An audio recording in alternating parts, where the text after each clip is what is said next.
how one can build up a corporate career in HR and strategy field. Corporate career means, like you see, if you're doing masters, in masters you can have your major. I mean, we offer HR major, and see, one is the ability, one's drive to get into HR, and then you can apply for any kind of job wherever, whatever it is. So you with the masters, with the MCOM, with HR major, wherever it is required, you can apply. I mean, MCOM major, MCOM HR major is not something which is a professional degree. As Yes, you know, mhm. as you know, it's an academic degree. I'm very clear about Yes, sir, it. yes, I get it. There might be difference of opinion about Mhm. it among even we among teachers, but I get this clarity that when a person is doing MCOM, this person is not really looking for profession. This person is more keen towards academics. Okay, but yes, career is open. So like any graduate, I mean, you don't need to do masters. I mean, you can choose any profession even after doing graduation. Even after doing graduation in finance, we can Any- go in HR. This happens. Why not? Yes, It happens. Yes. Yeah. Yes. What is your take on mental health? Do you think it takes a toll on professional life as well as personal life, buckling down to work-life balance? Yes, it does. It does. Ever since I started teaching students, I don't know how it has been happening. Every time there have been students who started coming to me, meeting me. Okay, number of times it has happened. That almost every batch, some students are there. They continue. Some of them start sharing their personal problems, their family problems, the problems in the community. And that's where I feel that I think because you are at such a stage at your life when you have a lot of intrapersonal conflict, a lot of things happen in the mind, and sometimes people make wrong choices. So in that process, I think one should have some kind of mentors. It's always better to have mentors. Identify maybe your brother or sister or your family, friends, or your neighbors or teachers. Speak your heart out. Mental health is important. Okay, because as I kept saying all through the discussion with you, that it's important to listen to your heart. Heart should dominate over your mind.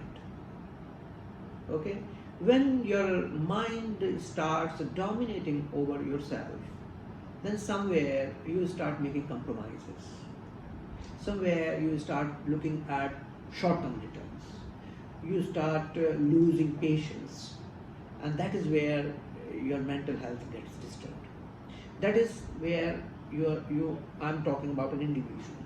But if someone has problem in the family, someone has some other kind of problems, okay, then I think it is always better to find some close friends, okay, and interact with them, speak your mind to them, and look at things, the path that you are following is okay or not. So mental health is important.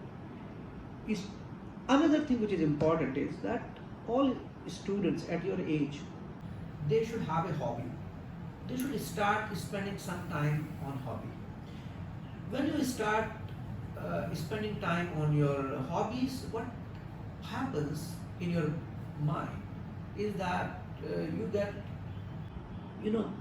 positivity, and that positive energy helps you to have mental balance. Okay, so whatever, if you are a sports person, you can spend time on playing. If you love gardening, you can spend time on gardening. If you love cooking, you can spend time on cooking. Spend some time, okay, and see how it is helping you. Many times its returns are invisible. You can't measure them, you can't see them, but it becomes part of your personality. Yes, sir. Getting it. Okay, that's how it should be. So whatever is one's hobby, one should pursue a hobby. Try to find out some activity in which gives you a high, which gives you some positivity. What our generation call which gives you a kick. Yeah, maybe I think you can say so. But then whatever it is, okay, like and in activities, this is I think before 2 years, 2-3 years. I think before Corona, I was interacting with some students, and that's where this whole idea came in. When I think I was teaching only this paper called Global Strategic Management, GSM, and I was thinking when I was sitting preparing for the class, especially that value chain analysis. Okay, and then I said, see, I think I can use this analysis even for students, driving them to have balance. Okay, and that is where I said you need to look at value adding activity and non-value adding activities. If you are spending more time on non-value adding activities, you need to start your attention towards value adding activity. You have to identify whatever you are doing during the whole day, what kind of activities are value adding, what kind of activities are non-value adding. Someone might say that I'm sleeping, so it is a non-value adding activity, but it's a value adding activity. But if you are sleeping the whole day, it becomes non-value adding. So there is a we always say 8 plus 8 plus 8. So 8 hours your work life, or 8 hours your personal life, and 8 hours your sleeping hours. So this is how I think if one goes, one can balance things. Okay. So make the inventory of your activities. In the process of making your inventory, divide them into 2 categories: value adding activities and non-value adding activities. And then initiate spending less time on non-value adding activity and shift that time to value adding activities. That way people they carry forward. Then I think they will be able to handle their balance. Yeah. Okay. So coming back to the PhD wala thing. Yeah. Like what gaps do you think which is today in HR and strategy which can get filled by the research scholars so that it won't be happening, it won't be there after 20 or 25 years? Nothing. There cannot be anything like this in black and white, that what are the gaps which will be filled after 20 years, there will be no gap. No. There will be new things will emerge. The kind of, you see at present, the work, especially in HR domain, there are 2-3 things which are happening. COVID has taught us many things. Work from home is something which we look forward. Okay, so many organizations are shifting. There is a noise about 4-day week. 4-day yes. 4-day week. Many countries.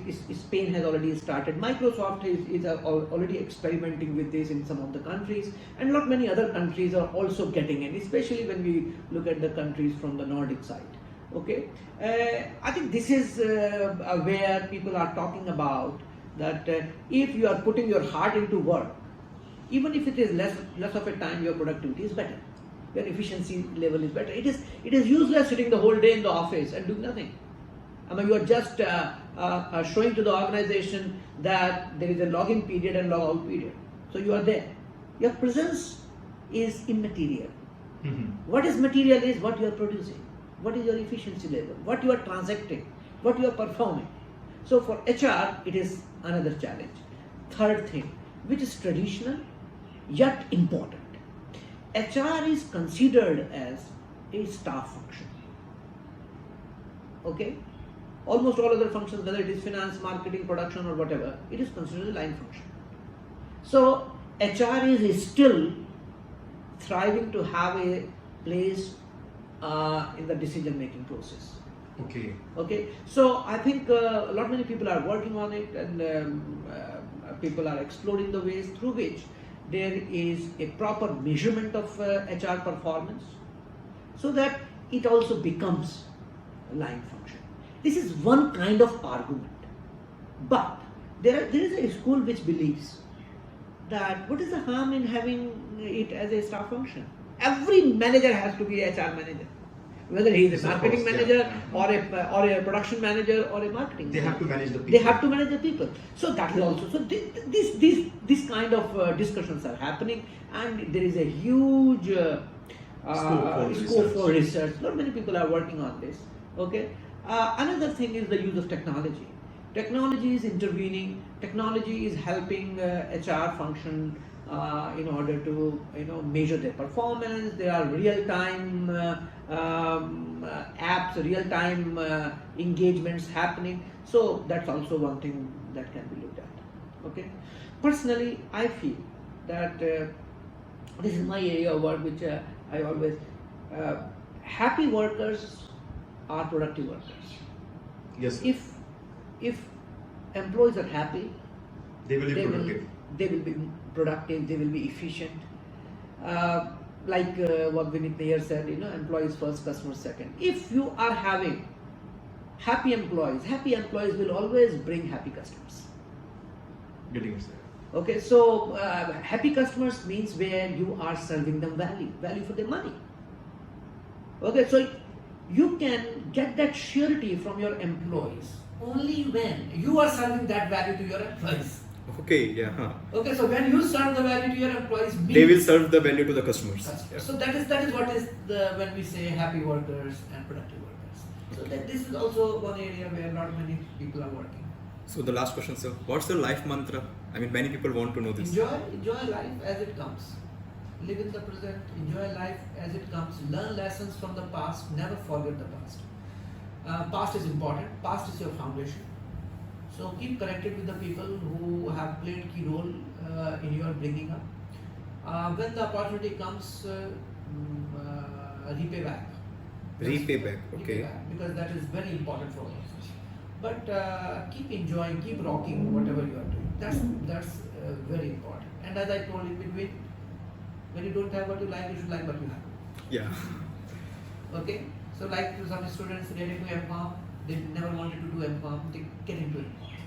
So the choices, there should be only two choices. One, you should leave the program, Or enjoy the or program. you should enjoy the program. It should not be in between. If you are in between, you are harming yourself, because you will not be able to put your 100%. Yes, sir. And then other things will also Get harmed. Yeah.